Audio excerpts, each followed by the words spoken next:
Bugünküday emes bugün zaman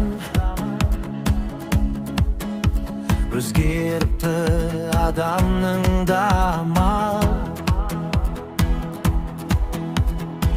жүзігіп тұрғанымен сырты ғана іші толы есеппенен шамалы Құдай барын ұмытқандай кейбір жандар арын сатып дүние үшін жан таласқан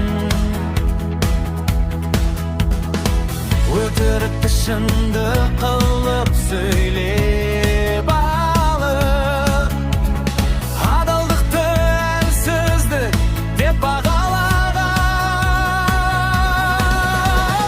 кедей болсаң кемсітеді бай болсаң дос боп жетеді ақша кетсе бәрі кетіп